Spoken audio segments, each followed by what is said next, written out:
Welcome to the Antelope Valley Union High School District Board of Trustees meeting. This board meeting is being recorded. Anyone wishing to observe the meeting may do so via AVUHSD's YouTube channel. Individuals may take photographs or record meetings provided the individual's conduct does not constitute a disruption, including obstructing the views of others. Those wishing to address items on the agenda and matters that are not on the agenda but within the jurisdiction of the AVUHSD board shall do so in person, complete a speaker form, and give it to the designee before the public comment portion of the meeting. The speaker form must be given to Ms. Orozco before the board president announces the item. Once the item has been called, we will no longer accept new cards. Ms. Orozco will call the individual's name to come up to the podium to provide their comments. Individual speakers are limited to 3 minutes each. A total time for public input on each item shall be limited to 20 minutes. Non-agendized items are limited to a total allotment of 20 minutes. Only one person is permitted to stand at the podium at a time. No speaker may relinquish a time allotment to another speaker. The district encourages members of the public to attend board meetings and to address the board concerning any item on the agenda or within the board's jurisdiction. The board does not prohibit public criticism of its policies, procedures, programs, services, acts, or omissions. Similarly, the board does not prohibit public criticism of district employees. Speakers are cautioned that no person is immune from liability for making intentionally false or defamatory comments simply because those comments are made at a public meeting. Attendees are also reminded of the board's civility policy, Policy 1313. This civility policy requires that members of the district staff will treat parents and other members of the public with respect and expect the same in return. The district is committed to maintaining disruption-free board meetings. The board will not permit any disturbance or willful interruption of its board meetings.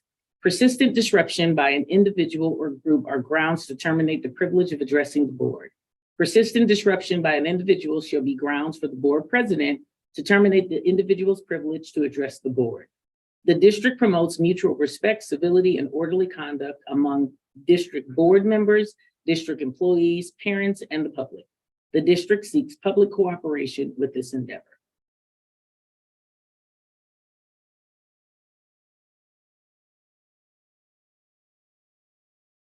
Ms. Corona, Present. Mrs. McGrady, Present. Mr. Sanchez, Present. Mrs. Nguyen. I'm present as well. And Mr. Delgado is not here.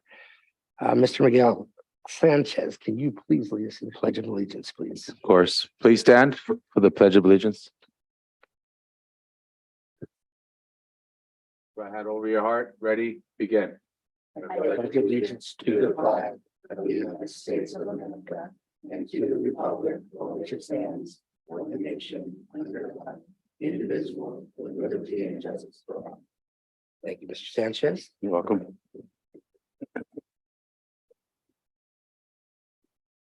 All right. Item 2, Mr. Millings, are you in? I don't see Mr. Millings. All right. Mrs. White.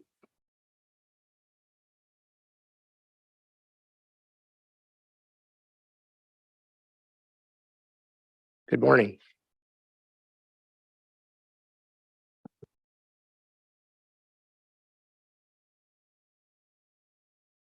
Ready to you.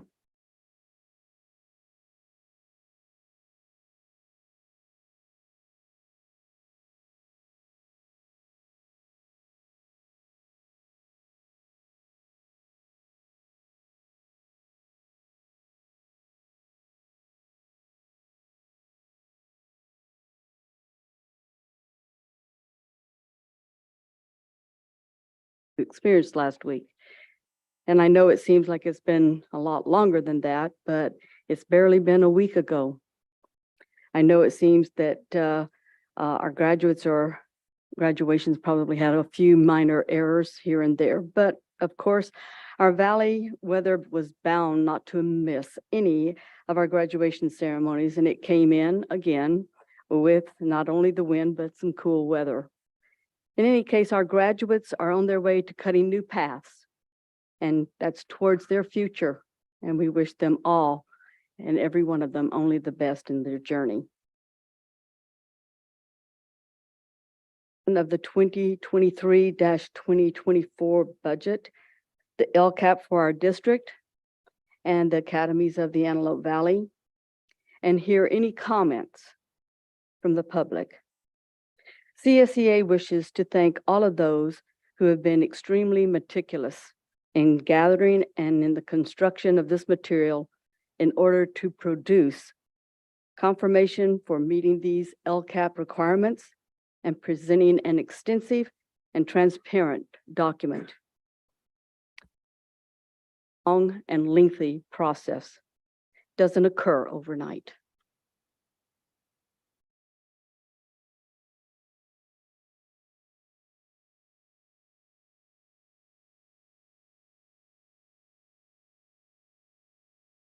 The district met for our first negotiation session for this year.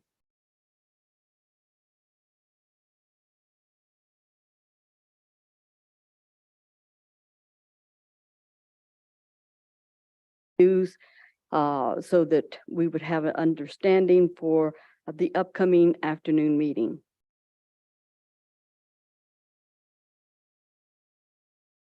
Us with the news that 2 district employees had been in a dreadful car accident.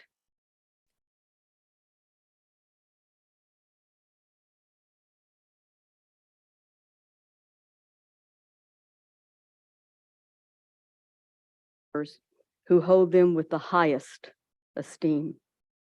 I know that this news has affected the district office, Little Rock High School, and other district personnel that have known, worked, and enjoyed laughter and good times with them.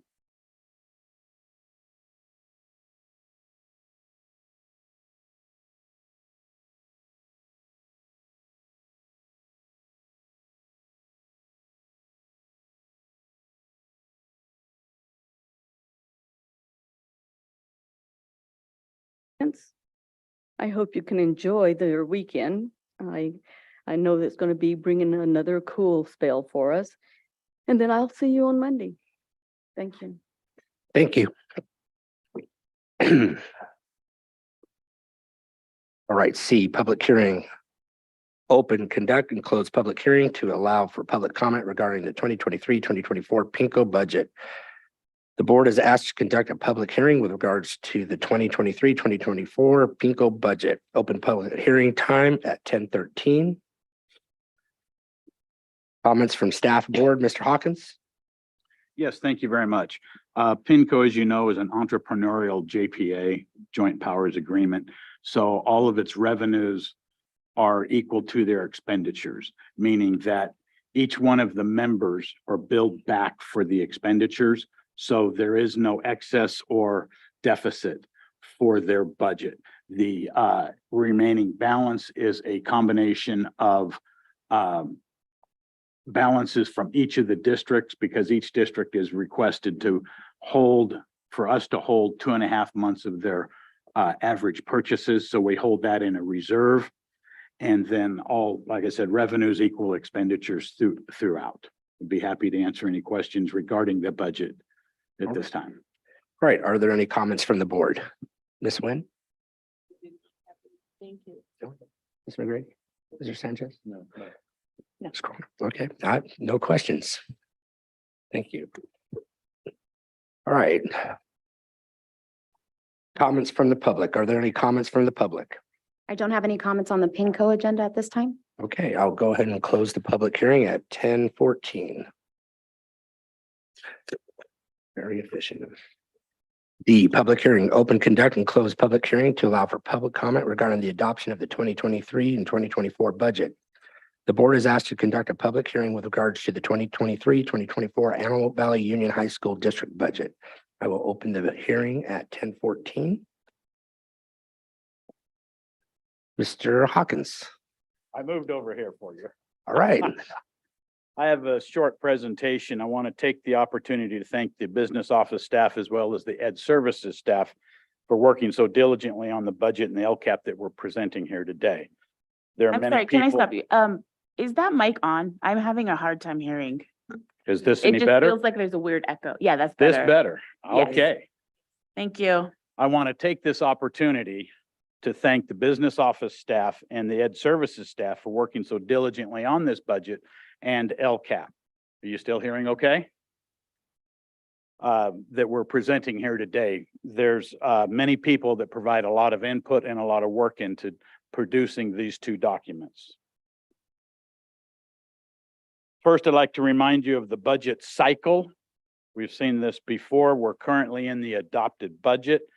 Now, the downside to us doing a budget at this time is that we are adopting a budget before the state actually adopts their budget. I suspect that the budget will be passed by the legislature by the 15th or next Thursday, but it will not be a full budget. It'll be what they call a budget framework.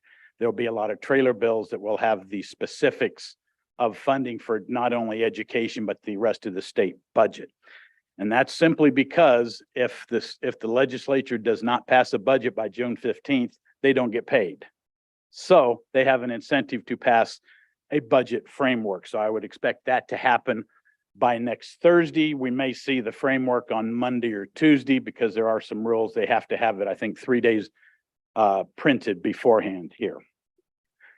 So if we look at the budget as a whole that we're going to be submitting to the county and then ultimately to the state, the District Board of Education is required to certify based on the current financial projections one of the following. We're either a positive, a qualified, or a negative. We are going to certify a positive status, and that means the district is able to meet its financial obligations for the new fiscal year and the next 2 years beyond. Once the board approves this on Monday, LACO will then review our financials and confirm the filing status. Kind of looking at the state of the state from the Legislative Analyst's Office, the LAO. The governor released his initial budget back in January. Since then, 4.5 months later, the deficit has grown by $10.5 billion. The state revenues have come in about 9.5 lower than estimated back in January. Sales tax alone are down 5% for the last 2 quarters. Well, 2 quarters is for 6 months. So they've been down for 5%. Well, 5% on the state budget is billions of dollars. So now the Newsom administration is recognizing that they're looking at about a $31.5 billion shortfall for the current and future years of revenue. If you read down at the very bottom of the governor's budget summary that he put out on his May revised, should broader economic risks materialize, deeper reductions will be necessary. If you remember, there's only 7 counties out of the 60 something in California had to file their taxes back in April. Everyone else has until the end of September, October to file your taxes. One of the very largest portions of the state's revenue is personal income tax. So that would be what they receive on payrolls, as well as the tax receipts they're going to get. And April 15th, they normally know in May what the tax receipts are. They don't even know what the tax receipts are. And the forebearer of the bad news is that if sales tax is lower by 5% already, what does that mean down the road for the personal income tax that may become due in October? So for that, from that purpose, the budget and that we look at today is we hope for the best, but we prepare for the worst. And I can assure you that we have prepared this budget in such a fashion that we can weather most storms. Now, should the state determine to reduce our funding, most likely this next year, it will take the form of what they call a deferral. The deferral means that we get an apportionment every month. The state gives us like about 9% of our total revenue. So what they'll do is they'll not pay us 1 month and defer it to the next fiscal year. It's a kick the can down the road game that the state can play. If they do 1 month, we're fine. If they do 2, we should be okay. If they do more than 2 months, we'll have to look at what's called a trans. We'll have to borrow money to cover the cash flow for the time frame. And depending upon how much the deferrals are, would depend on how much cash flow the loan would have to be. Loan rates for right now, the last time we did a trans, they were like 1 to 1.25. I suspect they'll be closer to 4%. And if you borrow $50 million at 4% or 5%, even for 6 months, you're still looking at $1 million in interest. So if the state doesn't have their act together and we have to maintain cash flow to continue to pay people, then that becomes a cost of doing business as we move forward. So like I said, we're hoping for the best, but we do plan for the worst. And so that's part of what we plan for here in business services with this budget.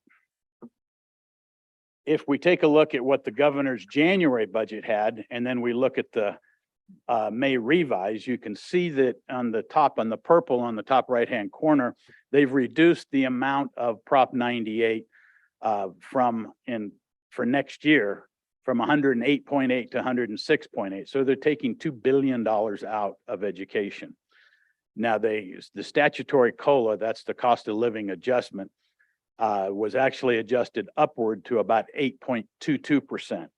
Now that's calculated it's fairly lengthy economic calculation, but it's on the implicit price deflator. And basically it's looking at a portion of the inflation we've received. The early estimates from both the governor and the legislatures, they'll hold that 8.22% COLA, but they got to pay for it somehow.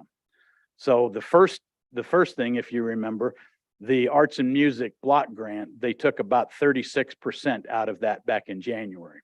In May, they're now taking a full 50% of that. So if you remember on that block grant, we were slated to get initially around 12 million. Then we thought it was 8 million. Now they have given us the cash, 50% coincidentally.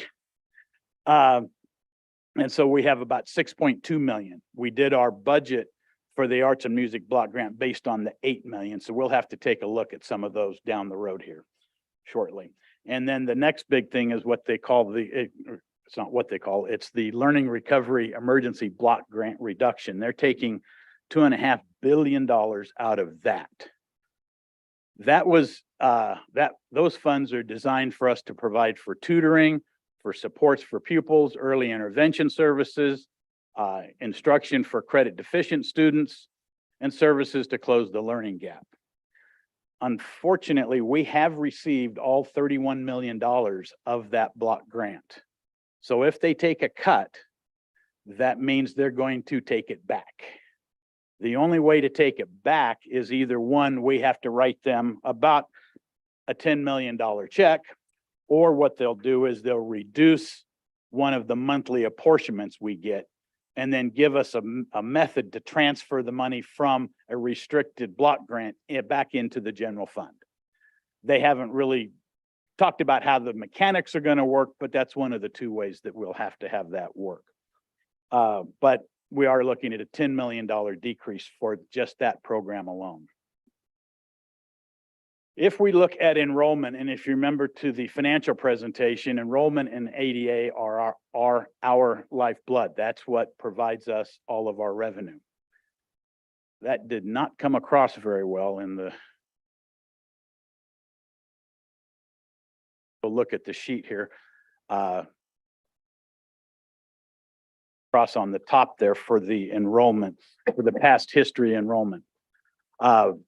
However, what we're looking at here are the last three columns on the right, and it has to do with our actual from this past year, the 22-23 year, and then looking at the 23-24 and the 24-25. If you remember, we calculate our ADA going forward is we start in January and we get the information from our feeder districts that will tell us how many 8th graders are coming into our district.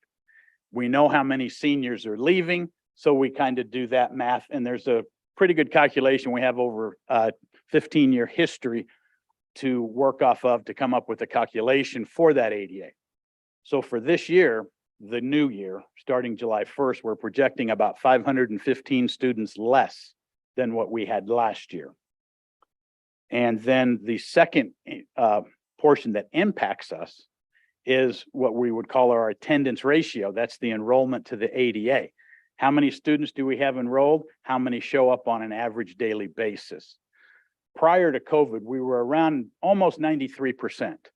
And then a year or 2 years ago, we bottomed at about 87%, meaning that 87% of our enrolled students actually showed up to school. This past year, we were right at 90%. So we're still running about 2 3/4 to 3% lower than pre-COVID. Well, so basically what that's saying here is that 10% of the students are absent on any given day. So I can tell you that both the education services and student services are using as many creative methods as they can to re-engage the students with their own education. We all know that if a student is not in class,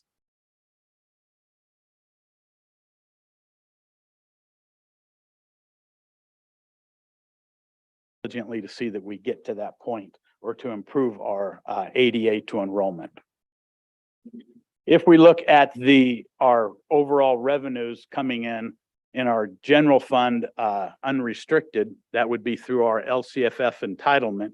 You can see here that we're going to have about $243 million that we receive for our base educational expenses. We're going to receive about $48 million to fund our LCAP. And then there are add-ons of about $2 million. When we look at those add-ons, if you go across and look in the left-hand column, you'll see an orange box where it says 12-13 award level. That's the 2012-13 amount in the last 10 years. So we're still receiving our targeted instructional block grant at $2012. And we're now obviously in 2023-24, just as a curious note to that. Revenues, this would be general fund restricted and unrestricted. We're going to have about $389 million in total revenues. That includes the LCFF sources, our federal revenue, our title programs, some other state and other local revenues. You can see but the bulk of our revenue comes from the LCFF sources.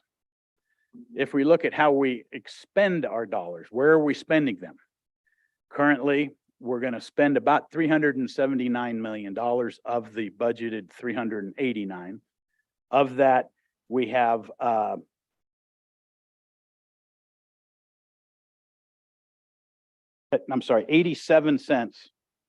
78 cents, for every dollar we receive is spent on our staff. So the remainder then has to do with books, supplies, services. That would be our power bill, water bill, gas bill, other operating expenditures, as well as then a small amount for capital outlay. About 87 cents per dollar on staffing. And the reason it's lower is because of the one-time money we still have in the system. So we're not having to spend it all against the salaries in the general fund at this time.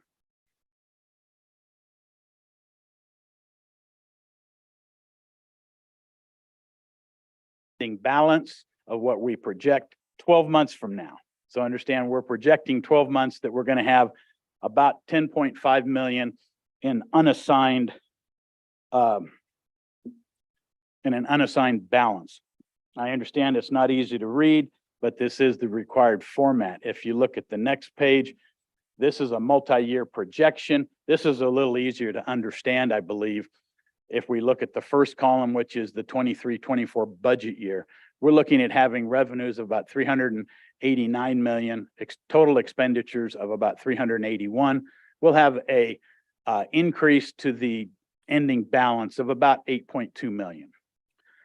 What is to note is that we don't have a state budget in place yet. So this is our estimate, and we have not done any of negotiations for next year's with our bargaining groups or our other administrative salaries. So that's before we get into those numbers and look at that. To put this reserve in perspective, we have about a $296 million in payroll we pay each year. So roughly, it's not an exact, but it's roughly about $24 million a month in payroll and benefits that we provide. Our 3% reserve, which is listed here, As you can see, the third number up on that first column is $11.4 million. That'll cover 2.5 weeks of our payroll. So the required reserve of the state doesn't pay much for our payroll, let alone moving forward down the road. And then as you can see in the out years in 24-25 and 25-26, we have a negative ending balance. That is not a structural deficit. It has to do with the one-time money we spend down. So in essence, we spend more than we receive, but it's money we have received over the years. So as an example, that learning recovery block grant, the 31 million, we've already received it. We'll spend it in the next 3 years. So therefore, it's not a structural deficit. We're just spending down what we're holding in reserves right now, if that makes sense. And I'd be happy to answer any questions you may have.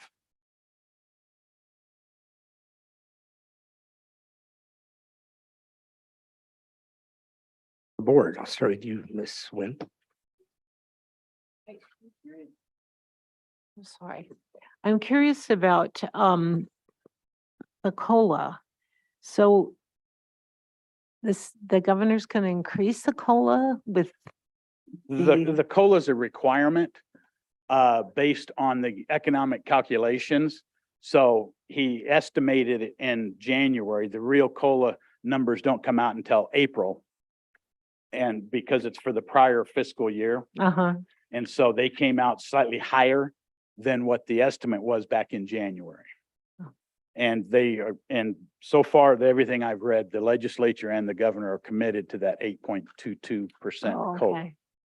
And I just have one other actual comment. We would, at the Antelope Valley School Board Association executive meeting, we were discussing, and for a lot of the smaller school districts, it's going to be really hard for them to put together a budget when we really don't know how much money we're going to be receiving until after October.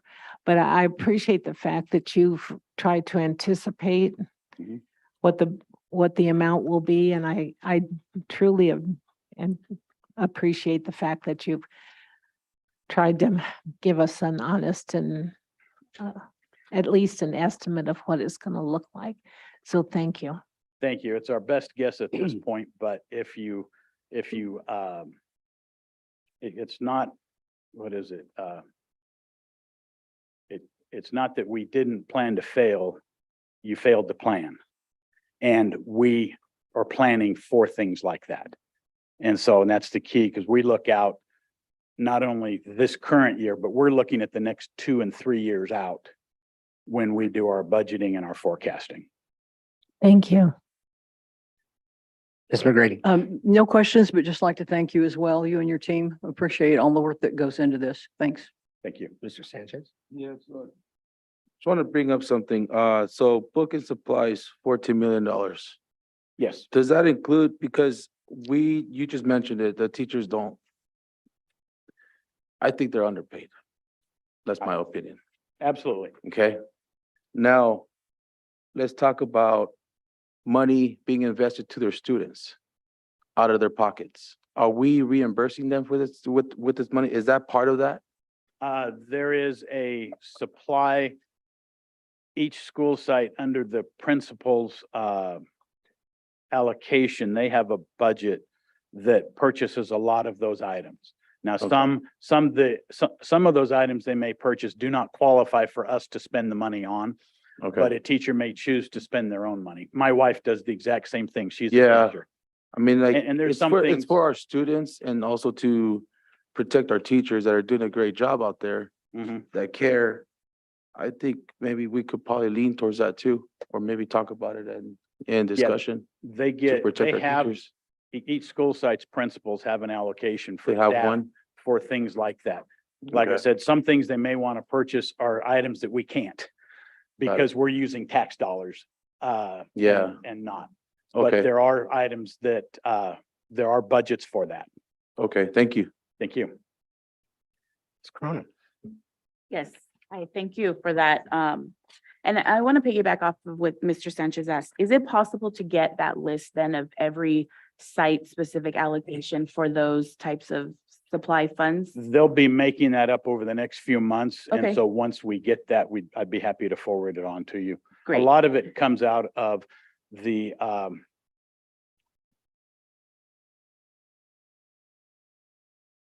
English department at Highland High School has some funds that they can spend for their English teachers. Right. And that's it would- primarily how it's done. But I would like to see those, and then I think we should do some sort of an audit of what are teachers and staff spending out of their pockets. I know in the arts world, one person alone has spent almost $6,000 Mhm. out of their own pocket as a teacher.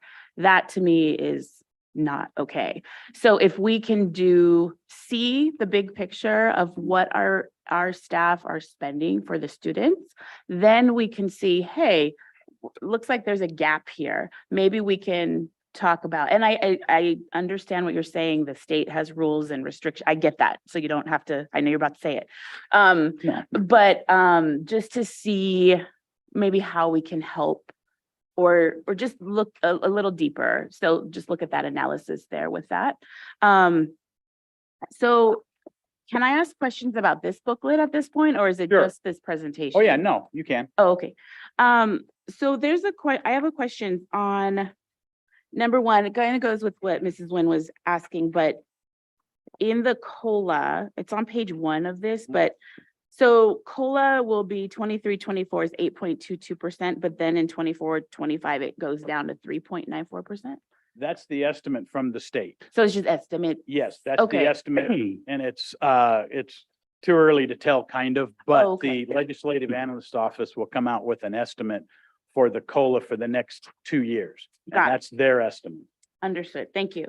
And then on the, I had a question of the Learning Recovery Emergency Block Grant. So I saw that page, but there's a place, and again, I'm still learning, page 6, where it's saying it is advised that districts set up a payable for funds received in excess of this amount in Object 9590. What is Object 9590? That is a payable, and it's a, exactly what is 9990?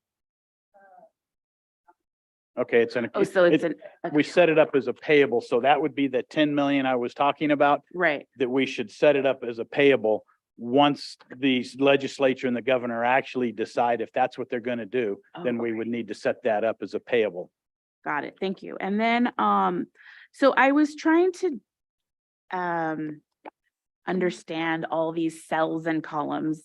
But I think my one question is, where is the AMIM grant indicated in there? Because I did see line items, Career Tech has a line item 5 million, or I'm just making up the numbers, but where in it will I see that? Is that going to be in other state revenues? Is it possible to make its own line Let me item? double check to see. Oh. What page? Of the general fund? She's telling you where it's at.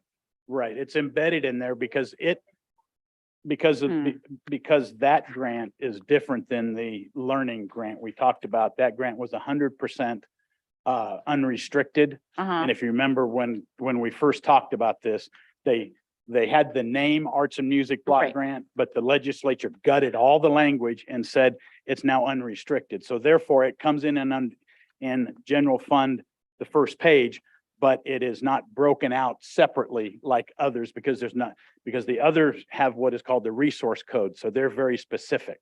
Oh, okay. So like where it's on number 4, A4. So anything, if you. Okay. It would fall in the state, in the 83. Okay. Through 8599. Got it. It's in there. Okay, that was my question, is where does it live in Yeah. this? Okay, 83, okay. That's 85. Got But it. there's several things in that, but that's where. it Right, is. that's one of them. Okay, thank you. Good Mhm. job. Thank you, Ms. Flores. And then I think there was one place so the percentage differences where it's, because there's many that'll say negative 100% or negative 58% or negative X, Y, and Z. Are those important for us to understand at this minute in time? Or is this something that we can ask further questions on Monday? Oh, you can. Okay. But the percentage differences, that would be what we had last year versus this year. Right, but I guess the why is my question, is why are they the differences? Is The it funding mostly just- change or okay. expenditures change. Okay. And that's the change in simply it. those. Yeah, Okay. and that's basically what all of those, it's just a way to track.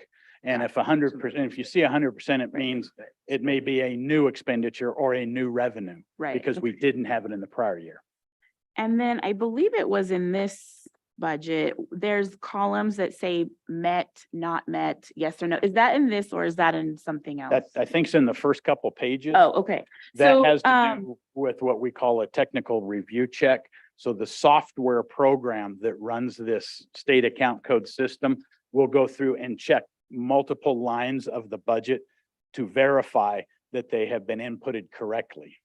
So what do we need to do? Is our goal always to get to the met column? Oh, yes. So what is our goal to get the not met to the met? Some of them aren't required at this time Okay, because this is the initial budget. Once we get into the interims and our unaudited actuals, that's where you have to meet them all because there's always account code changes throughout the year. okay.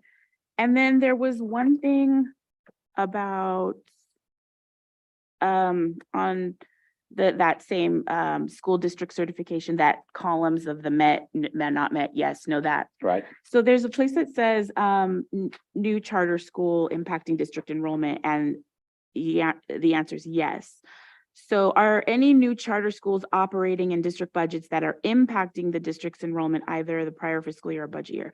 My question is, which charter schools are impacting enrollment, and can I see those numbers? That would be the new one that the board approved just last month. The anticipation is that it may have an impact. I don't know what it would be, but the board approved a new charter school, and that would be the So, unknown impact at this time.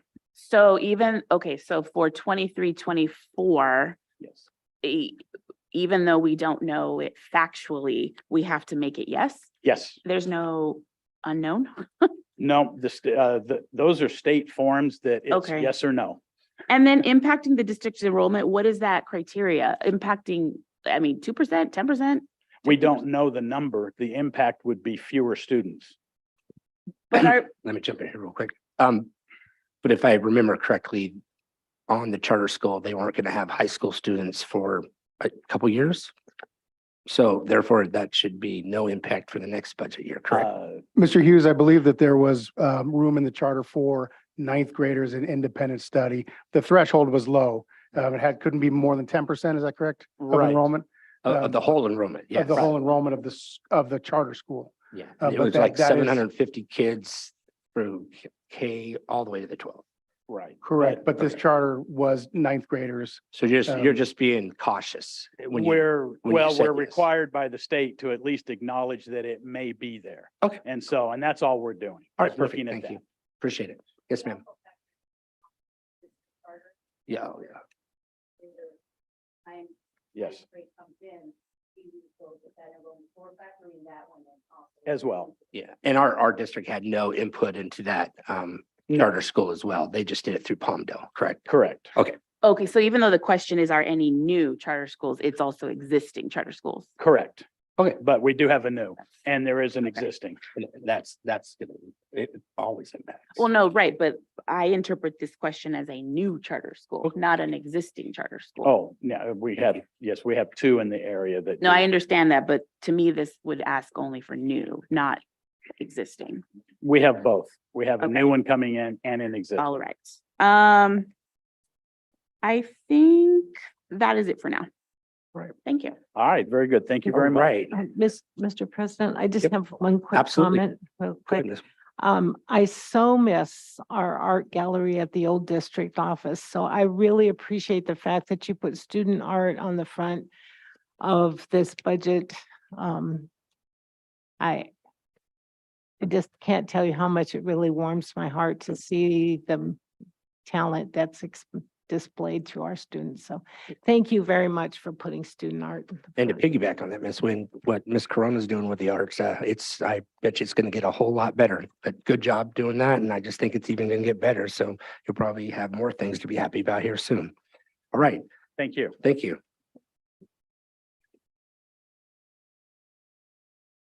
All right. Comments from the public. Are there any comments from the public? I didn't receive any speaker cards for this item. Okay. All right. Okay, I'll go ahead and close the hearing at 10:45. Good job, Mr. Hawkins and staff. All right, E, public hearing, open conduct and close public hearing to allow for public comment regarding adoption of the 2023 local control and accountability plan, LCAP, for the Antelope Valley Union High School District, AVUHSD.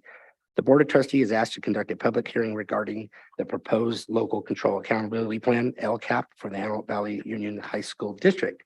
We will open the public hearing at 10:46. Mr. Grado. Yes, thank you. Board, just as with the budget, we need to give our public an opportunity to comment on the LCAP before we bring it to you for your consideration. And so at this time, Dr. Laird has a few updates from since the last presentation to go over for you and the public. So, Dr. Laird. Yeah. Thank you. Good morning, ladies and gentlemen of the board and cabinet. So as Dr. Grado mentioned, we did have the presentation last month where we kind of went into depth on the process of the LCAP and just the development process. So this morning, what I'm going to be focusing on primarily are the significant changes or updates for this year's LCAP as compared to last year's.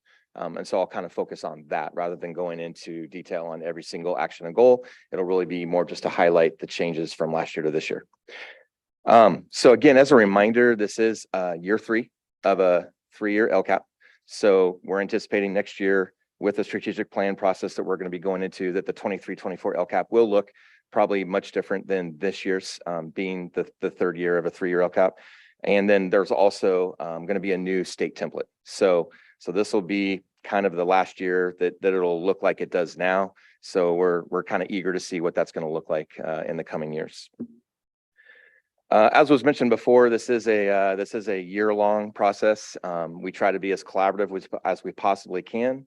There's a lot of people that are involved in that process, but I did want to real quick just acknowledge a few people that have really put a lot of time and effort into this document, even though I'm the one presenting. So Dr. Jennifer Slater-Sanchez has done a lot of work in terms of pulling the narrative together, working with the educational partners, and then working with some of our specific staff that focus on LCAP data, like Marcy Clement, and then also Trixie and her staff, really kind of focusing on the fiscal piece. So when we look at the LCAP, you know, there's the data, then there's looking at the fiscal piece and what we have to work with financially, and then pulling the feedback that we have from the data and educational partners to start developing those actions that are going to go along with the goals that we have in our LCAP. So again, it really is kind of a fluid process, very collaborative.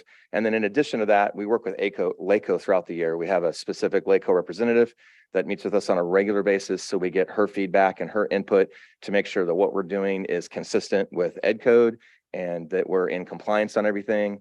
And she gives us a lot of great feedback so that as we're developing the LCAP, the hope is that by the time we're done, you know, there'll be very few clarifications that'll be needed at the end of that process.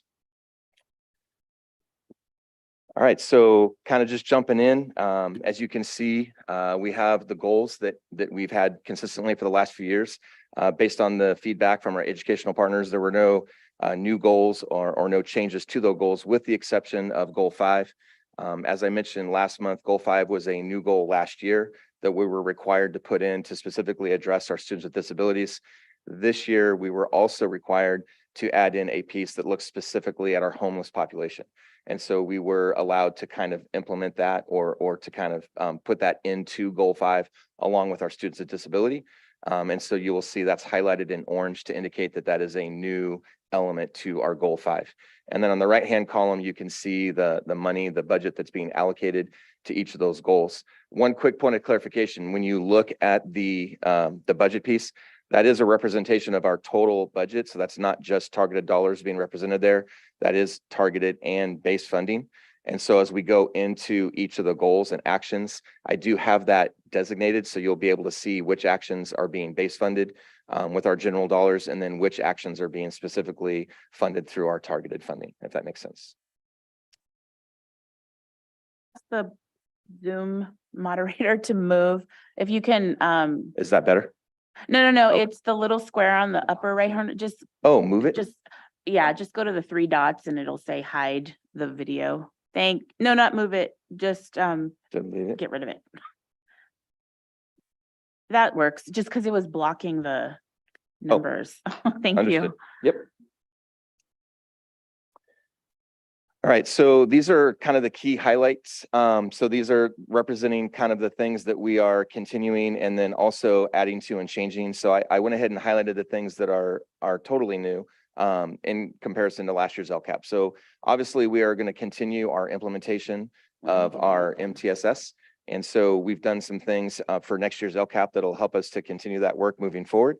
So you can see under Tier 2 supplemental and interventions, we have the hiring of an MTSS director, which was already board approved. And so we're looking forward to adding that person to that work next year.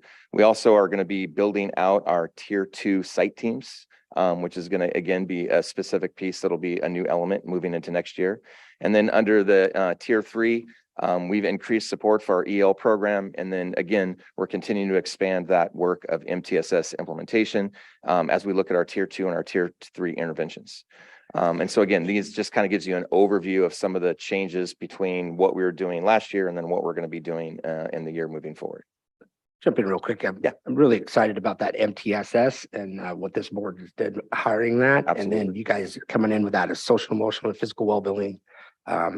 It says expand the MTSS to include enhanced Tier 2 and 3 interventions. Absolutely. Good job on that. Yeah. I think that's well needed, Yeah. and it's going to do our district really well. So thank you. Yeah. Thank you. Next slide is again just additional highlights that are embedded throughout the 23-24 LCAP. One of the things that we are very proud of is as we've gotten that feedback from our educational partners, there are several things that we really get unanimous agreement on. And these just kind of represent, as we've talked to our educational partners, that we've been kind of encouraged to continue to do the things that we've been doing for several years. So these represent some of the programs that have been very successful in the past, continue to be very, very successful. And the feedback we're getting from our staff and our parents and our students is that they want to continue these things. And so again, just wanted to kind of point that out and highlight that these are things that are embedded throughout our LCAP. Before we go into the goals and actions, wanted to again remind the board of the different types of actions that you'll see. So we have the limited, the LEA-wide, and the school-wide actions. So there are actions that are very specific to our targeted students. There are also actions that we're able to take that are district or school-wide based on the bottom two caveats. So as long as the action that's being provided is designed to address the needs of our targeted students, then we can apply that action to a school or district-wide action. And then also that action must increase or improve services that are already existing. So as we go through, again, the goals and actions, you'll see those designated as either being limited actions, LEA or school-wide actions, or base funding. So just wanted to remind you guys of the different types of actions that we'll be taking. So this is a public hearing, so I have included slides that have the actual specific wording for each action, but I'm not going to read through that. You guys have a copy in front of you. We also have copies in the back for the public. So I also have kind of a quick reference slide. So for goal 1, which is to ensure that all students are academically proficient and college and career ready, we did not have, based on the feedback we got from our educational partners, a need to add any new actions. So these actions are continuing from last year. So we'll continue to move those forward for the 23-24 LCAP. And so all of those are part of our existing LCAP.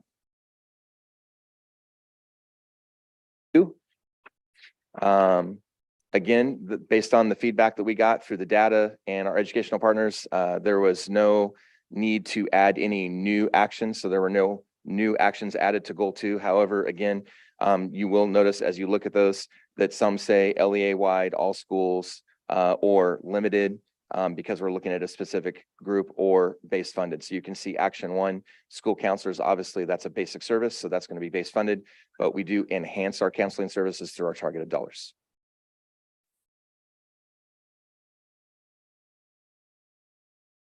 On the 2.6.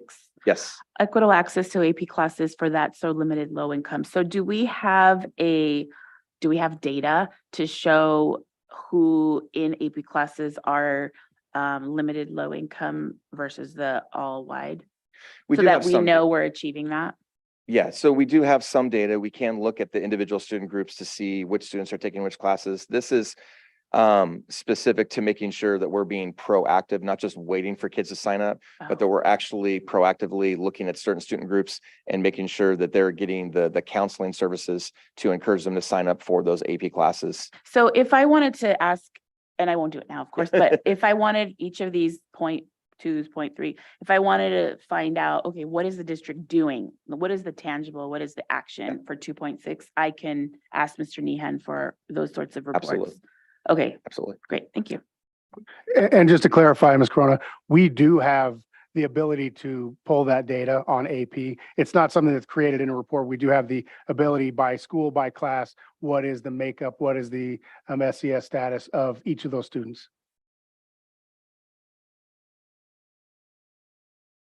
You'll notice, again, we tried to use some different color font just so you could see quickly and easily what are the new actions. And so we did add a new action to goal 3. And so if you look at the quick reference, it is specifically in reference to the multi-tiered system of supports. And it again goes along with the continued and progressive implementation of our MTSS program. So as we continue to expand to look at specifically tier 2, tier 3 interventions, and then also with the hiring of the MTSS director, we're going to be looking at using targeted funding to help pay for that. And so that's why that's included in goal 3. You can also see the actions that are base funded. And then the ones that are going to be limited in nature or that are going to be district or school-wide. So again, one new action for goal 3, and that is specific to our MTSS implementation. Yes. And then I do have a specific question on Yeah. goal 3, 3.14, diversity training.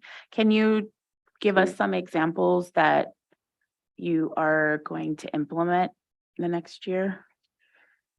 So we did get obviously a director of equity that was hired this year, Dr. Catherine Taylor. And so we have a group that meets on a regular basis, our equity champions of equity or equity champions.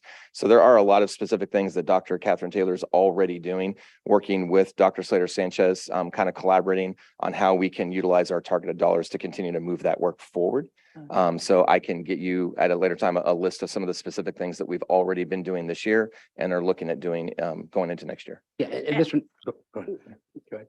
Oh, just, and then my I'll let you jump question, in before you go to the next one. Mr. Nan, can you get our director of equity to potentially give us a presentation on what Ms. Corona was asking? Appreciate it. Go ahead. Absolutely. Go ahead. and then, students, okay, so in this particular instance, it's just for the students, the diversity training. Because I think I saw diversity training somewhere else as well, so maybe I'll get to that when you get there. Yeah. Okay, thank you. Yep. To goal 4, you can see that there were no new actions. Goal 4 has to do with the communication process with our educational partners. Again, based on the feedback that we got, there was no need for any new actions this year. And again, on the quick reference sheet, you can see the different types of actions that are being taken for that. And again, you guys got the data that you had asked for last time, correct? On the participation and the numbers that were involved in that. Yes, I got the data and I understand pre-COVID, so so I would like to see the data pre-COVID. Okay. Because some had 0 participants. Yeah. And that's concerning of what are we doing? What can we be doing more of? Why aren't our parents engaged? Things like that. Maybe is it the language or the workshop, that sort of thing. So if we can get that pre-COVID, so I have something to look at as a comparison. But I appreciate the efforts, which is great. Absolutely. Thank you.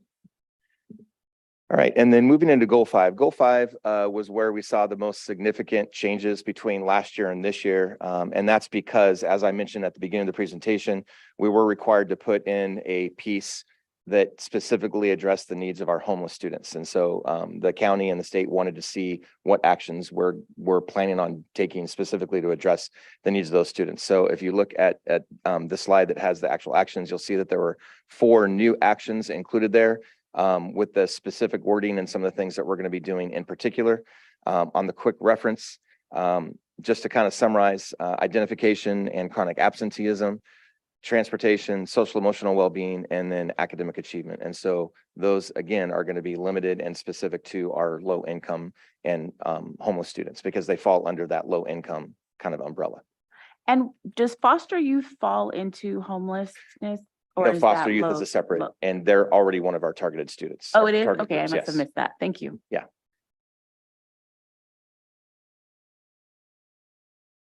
Kind of a summary of the actions that we're taking for the next LCAP or going into the 23-24 school year. And so at this point, where we're at in this process is we have the public hearing today. And then for your consideration, we will have the LCAP on the agenda on Monday for you guys to take a vote on. And then if approved, that will go on to the county for approval and then eventually CDE approval. Any additional questions? I just have one. Go ahead, this one. In the past, I used to attend the different parent engagement meetings. Mhm. And I haven't since I've been back on the board. I'd really like to just sit in. It was always interesting to me to hear what the parents had to say. So if that would be possible, let me Yeah. know in the future Yeah. when they are. Absolutely. Thank you. Any other comments? Yes. Just a couple. Oops. Oh. I, as an arts education advocate, Mhm. I want to be sure that as we look at this LCAP for approval, that the arts component are somewhere a part of it. I see CTE, I see writing, I see math, that sort of thing. So can you tell me where you see arts integrated? Can they get their own 0.56 or what? Can they get their own point? Or do you feel like the arts is a part of all of it? Although I'd have a hard time believing that, to be honest, but so that's my first, my first thought. And then I have a So- second one. So do you want me to respond to that? Yes, please. Yeah, okay, so generally speaking, again, we're looking at data that's specific to our targeted students. We're getting feedback from our educational partners. And so again, the new actions or the actions that are in the LCAP are reflective of the feedback that we received from our staff, students, and parents. then- So that's why there may not be a specific action that's specific to the arts. Now, that being I think you said- just got some good feedback. Oh, absolutely. No, no. Alright. And that's what I was about to say is obviously that's something that we can look at in embedding and having be more specific and delineated. Right, and I moving think you forward. mentioned at the beginning too, that the strategic plan is gonna help drive. and Absolutely. That clearly will be very key with our strategic plan, so Absolutely. maybe I'll see that. I mean, this, Yeah. I know, we're still new Yeah. and that sort of thing. Ms. And- Corona, if I could just add, arts in high school, arts is a part of the core curriculum. It's part of the requirements in A through G for graduation. So really, it's embedded in goals 1, 2, and then also the social emotional learning component in goal 3. So it's embedded without being explicit. Got it. But at the same time, you have writing, you have other things that are separate, so why do they get a separate? Yeah. My other thought for goal 4, there's no page numbers on here, but at best, 4.5. So Café con Leche, I would like to see data on and the analytics of this radio program, because it's a lot of money that we're potentially going to approve for that. So I would like to know what indeed is Café con Leche doing for the district. And by looking at these numbers of 0, 1, 3, is it worth it? So I will say, I would like to have that by Monday, if possible, for the approval. And that's 4.5. Yes. Thank you. Right. Mr. Grady, anything? Any comment, Mr. Sanchez? I'll make a quick comment. Thank you. Thank you for you and your team for all the work you've done. Appreciate it. Thank you. Anything else, Ms. Wynn? Anything, Ms. Corona, anything else? Mr. Sanchez, anything? Okay, cool. Congratulations. You guys, good job.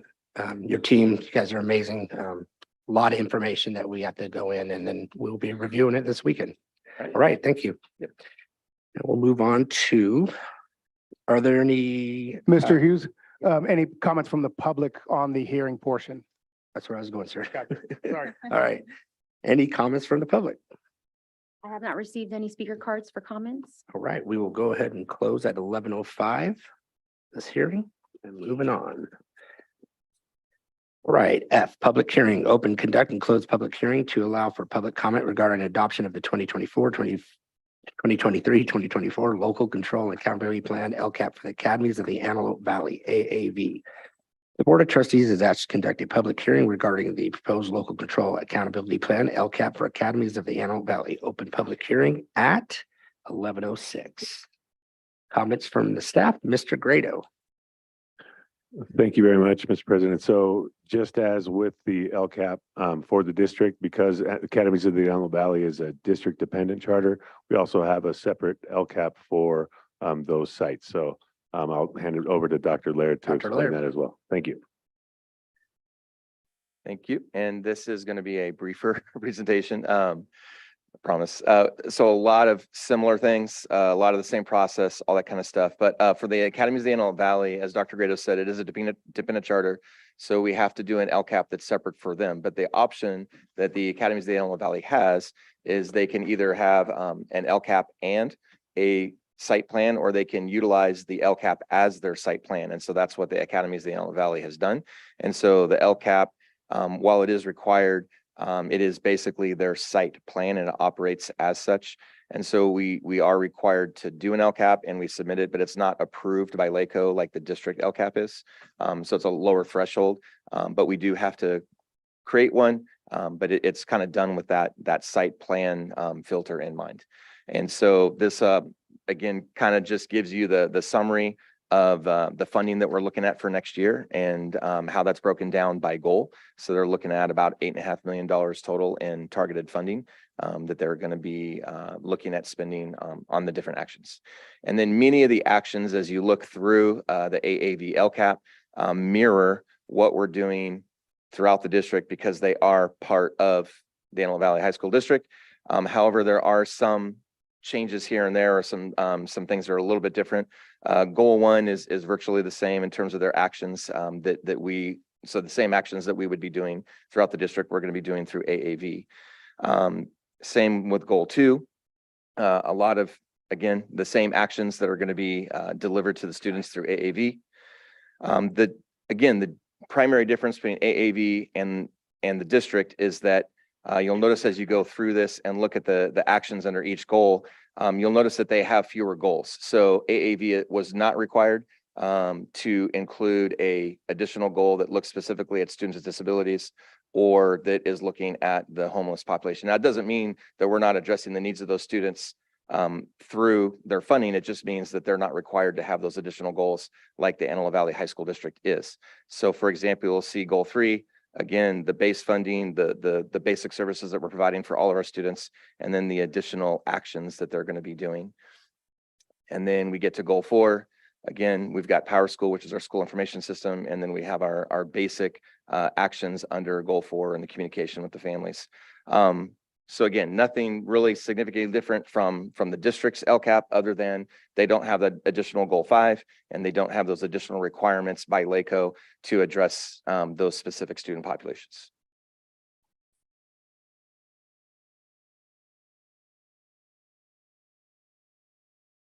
Is there no Goal 5? Yep. So you said that the answer, however, could it benefit for us to just add Goal 5 so that we know, or is it sort of already by default for each site that they understand? Because it's very important, homelessness, students with disabilities. Yeah, again, as Mr. Nehan was saying, those things are embedded in, we're addressing those needs. The difference was with the district LCAP, we were required to put in that goal. So those students are already being addressed specifically. That's something that we do as part of our everyday process. And so because it operates as their site plan, the decision was made not to have that site plan have more in it than they needed to. Who made the decision?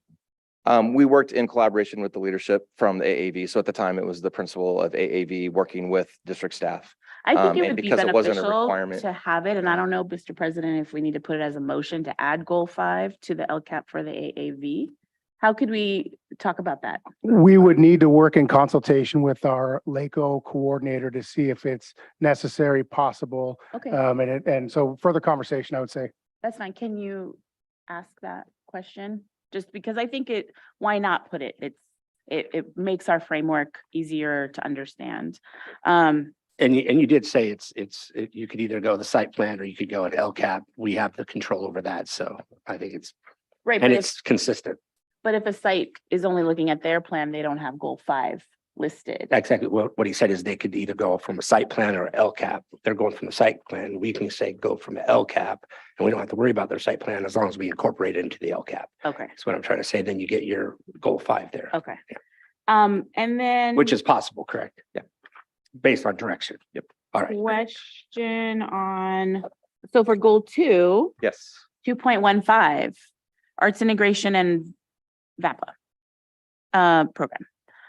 So that made it here. So maybe we can, So again, or can you tell me why Yeah. it's here and not there? yeah, absolutely. So the clarification again is because the AAV's LCAP is also their site plan, we can include in the LCAP the representation of federal funding. So if you'll notice, goal 215 is Title IV funded, and that's a federal funding.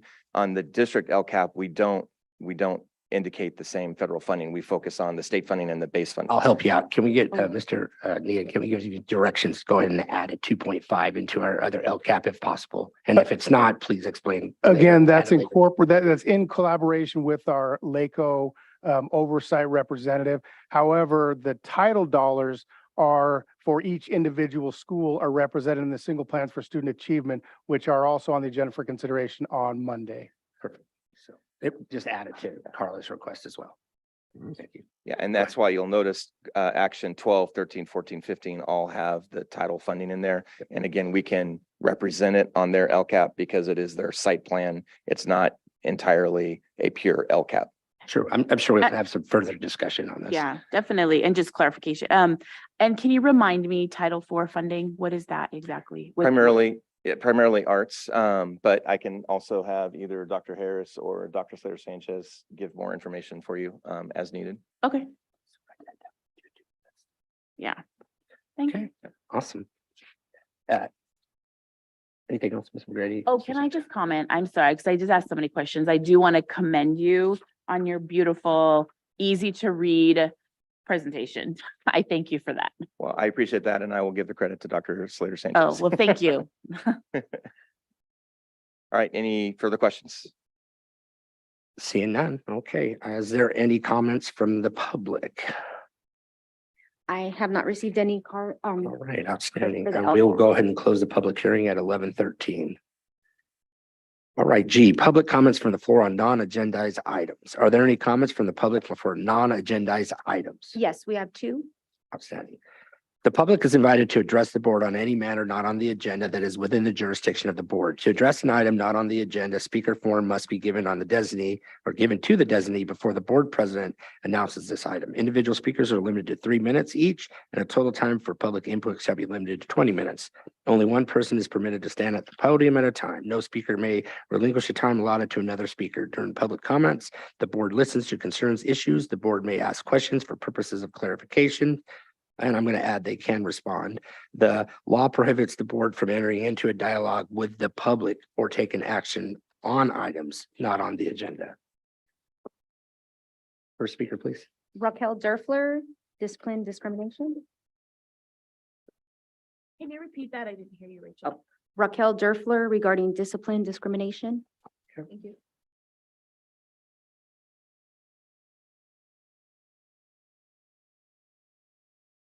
Welcome.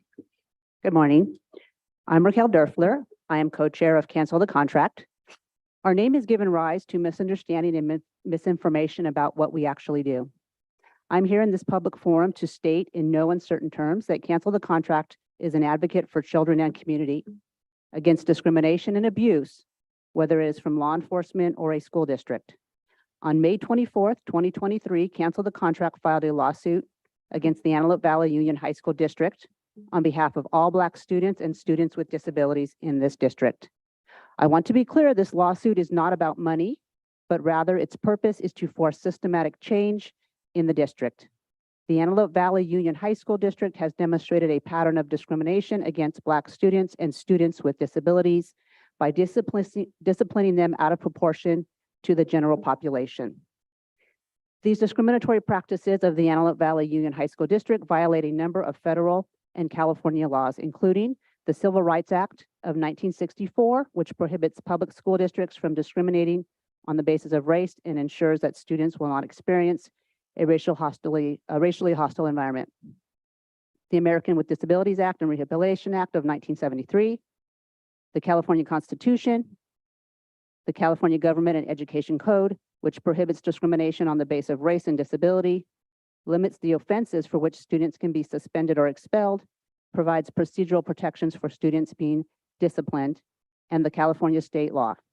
This complaint was filed by Cancel the Contract Antelope Valley, along with several students, current and recently graduated, and their parents and guardians. The lawsuit follows several attempts to engage with the Antelope Valley Union High School Board, the superintendent, and administrators over these issues, including filing an administrative complaint with the California Department of Education and sending a letter outlining these concerns to the Board of Trustees of the Antelope Valley Union High School District and the superintendent.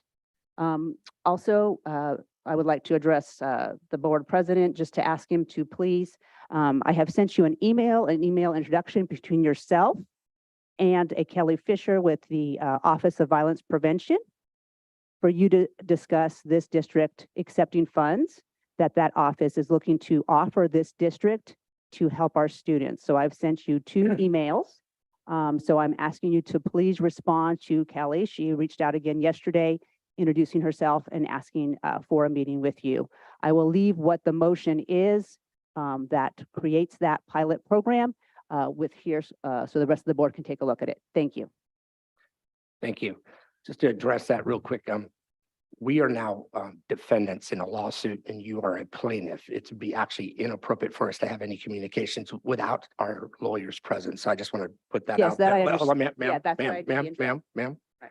I'm not having a dialogue with you. You had your 3 minutes. Now I'm going to respond. I have that right as president. And I'm just responding. It would be inappropriate for us to have communications. I'm sure our attorneys will be in contact with each other, saying that same thing. Thank you very much for your time.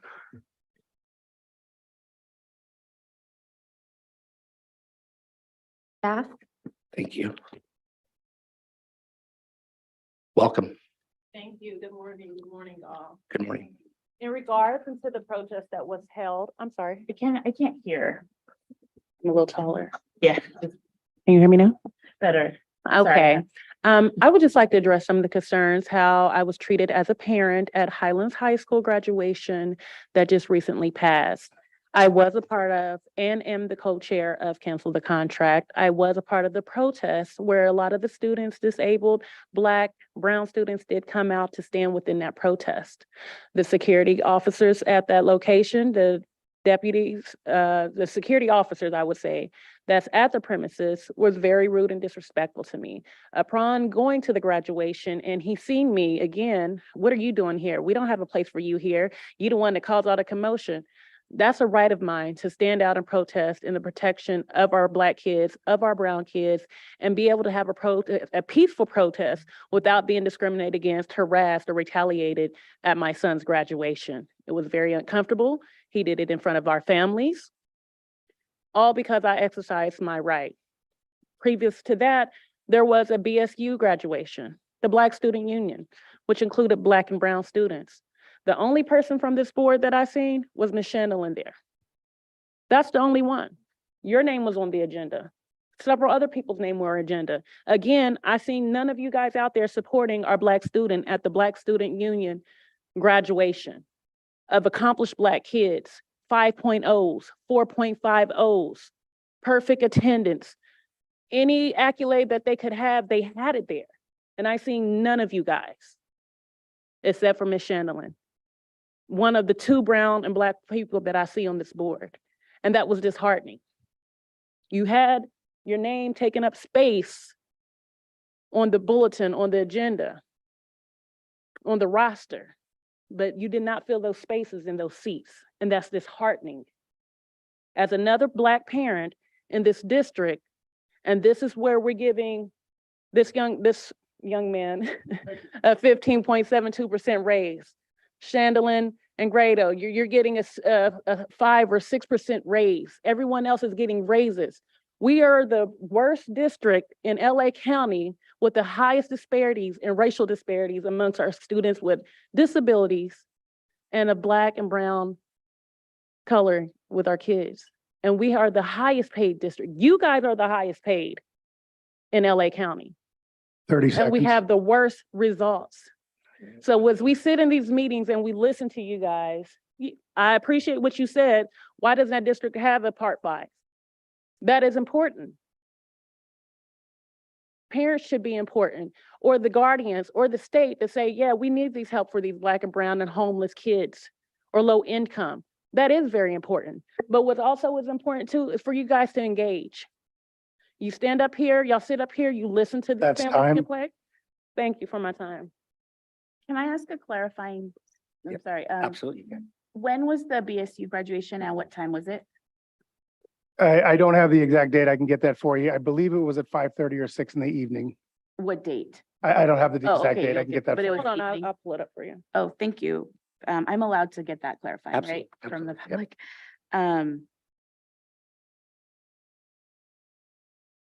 public. Can you please reach out to Mr. Nehan about the security personnel that you are alleging spoke with you rudely? Oh, absolutely. Hold on. My son was BSU. I got a lot of pictures. I'm sorry? To you? Oh, May 15th. May 15th, absolutely. And Ms. Shendelin is the only one that I seen there present. I spoke to her. And, you know, BSU, even though it's Black Student Union, y'all should be happy and seeing the success of Ma'am, our Black students in this. Ma'am, you had your 3 minutes and we got it. Okay. Just let me do a little clarification too. We all take turns going to graduations. There's multiple graduations and we all we actually filled out a sheet and we were assigned certain areas and. So you just sent the Black Oh, one? hold on. She is an absolutely awesome representative of this district. As y'all, Wait. you all should be. We all can't be at all graduations, but I'm not going to engage with you. I'm just making a statement. So you would, I didn't know Just if making you, a statement. The only Black well, woman should ma'am, be your in 3 there. minutes up. You got your 3 minutes. Yeah, I respect what you say. Now it's my time. absolutely. I reclaim my time. Anyway, the issue is I want you to understand how the graduation is done with all the district. It's the district administrators, it's the board. We all take slots. We all can't be on. There's graduations happening at the same time. So there's a schedule and we all jumped in the schedule. So I don't know why Mr. Nehan's name was on there or not. I can't explain it to you, but we did have a representative and she's a fine representative. And at the Highland High School Ma'am, graduation, more than one of you guys were Ma'am, there. it's illegal for us to have a discussion. All right. Have a good day. Thank you. Point, Just trying to make you can I understand. just make a point of You clarification? can, Two things. absolutely. I was at the Highland High School graduation. That was, that Ma'am, evening. you need to and stop and not disrupt what- this meeting, and then I'll have to take some action and I don't want to, okay? Another point of clarification is we're not the highest paid in LA County. Not yet, LAUSD is the highest. not paid. yet. If I get my way, you will be. Not yet. Board members or? The only board members, we're not making anybody. Yeah, I love that new training that we got on the Brown Act. It's awesome. Okay.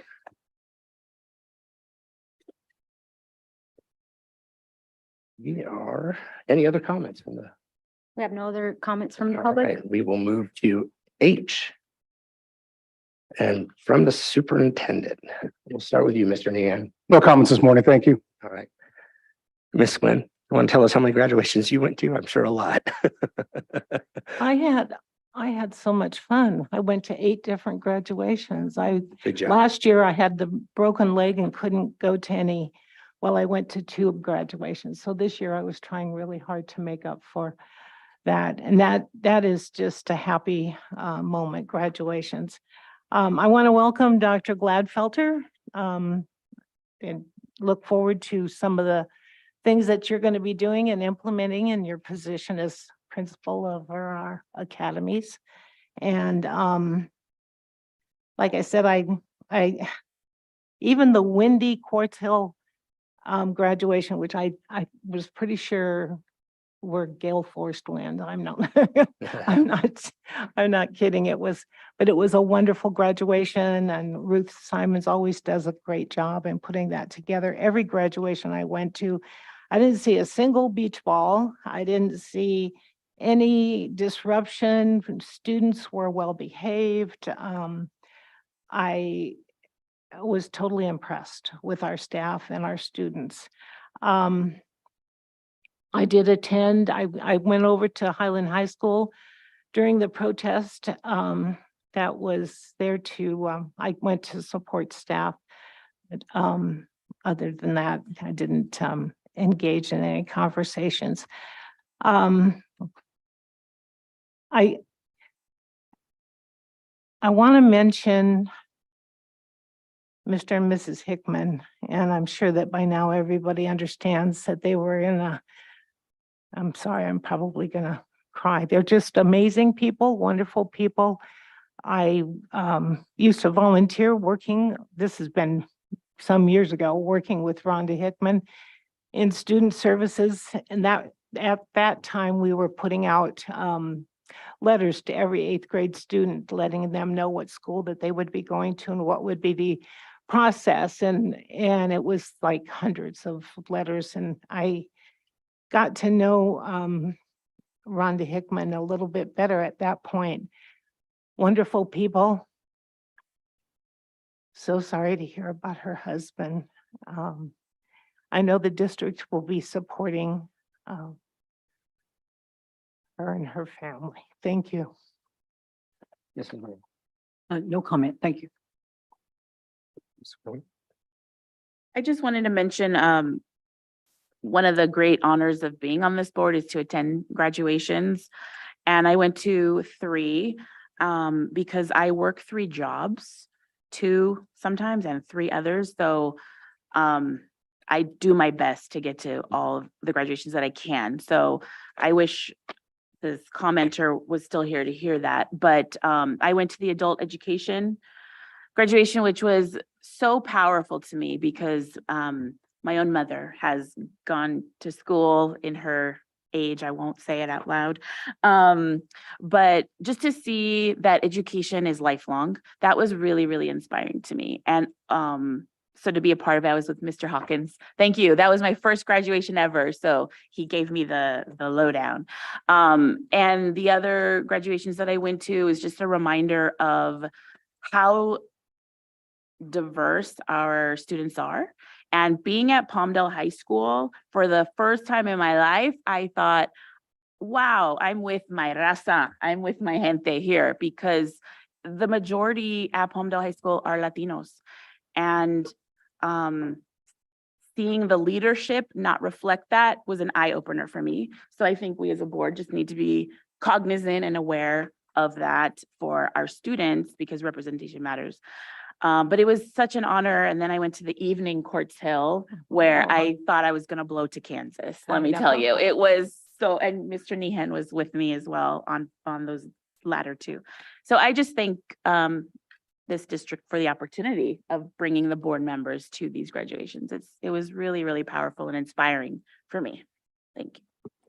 Yeah, I Mr. just want Sanchez. to just dedicate something like with the Independent City, I went to the event and I was touched seeing all those kids that were in need and foster youth, happy, taking home gifts, getting fed. And that really touched me what our district does for them. They're not forgotten. They're going to be recognized, and we're going to try to do some more for them as well. So that's it.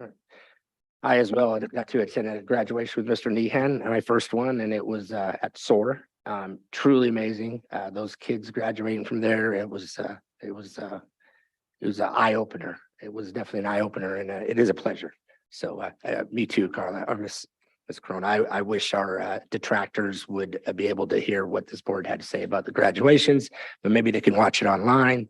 I'm sure they will. With that, anybody else? All right.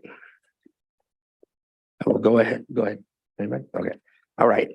We adjournment. It is recommended that the board adjourn the meeting. May I have a motion? So moved. Second. Second. Any discussion on that?